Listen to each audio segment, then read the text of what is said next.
So I'm here. As I drop this knee, a couple details that are going to make this work for everybody who's repping this, okay? So I saw a ton of people working this as your primary pass. If you're going to have it, that's fine. We're just going to add in these details.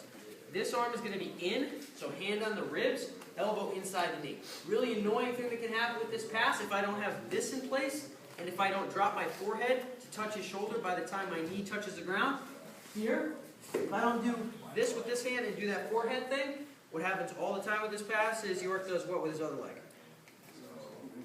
Brings it in front of me. Because he doesn't like me passing his guard and stuff, being as it, will cost him points and I might submit. So, here, forehead to the far shoulder, pin. This is what I need to do as the first step. Cutting this leg out of the equation. I really want to get past these legs. I also, before this knee hits the mat, I've got this insurance. I got this mantis claw on this leg. So it's tough for me to do, before this knee touches the ground, I don't want to do this because there's an off chance that York's going to bring this knee up and I'm going to land right in here. Or in his closed guard, butterfly guard, etc. So when I do pop this knee up, I have both hands on the hips. This one cups. My forehead hits the shoulder as my knee hits the ground. Bam! Landing low like an airplane landing. Okay, I'm not toppling over like timber. I'm not pinned and then I'm not going to do that. Right? It would be kind of a cool way to knock the guy out if it was amazed. Headbutt. But either way, I'm here. This knee pops up. Mantis for insurance. Head and knee hit at the same time. Now I'll reach under his head. Now, I saw a couple people passing this way, which is not wrong. I'm here. First and foremost, when I'm in this position, I should be driving his face away. First and foremost. Should never do this pass without that. I saw a few people just working a back step and then a resetting of the knees.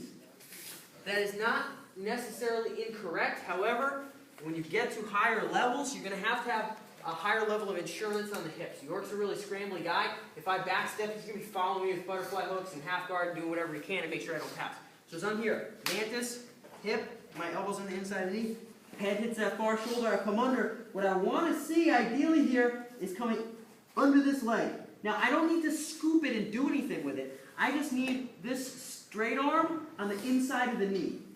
Now when I backstep, look, backstep, I'm not doing this. Notice my hips are not still facing the ground.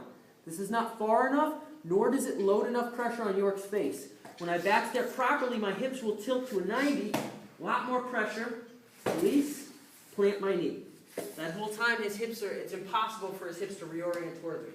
Right? At a higher level, that's what you will need to do in order to successfully make that your pass. If that's your pass today, then bear those details in mind. If it's going to be your pass, bear those details in mind.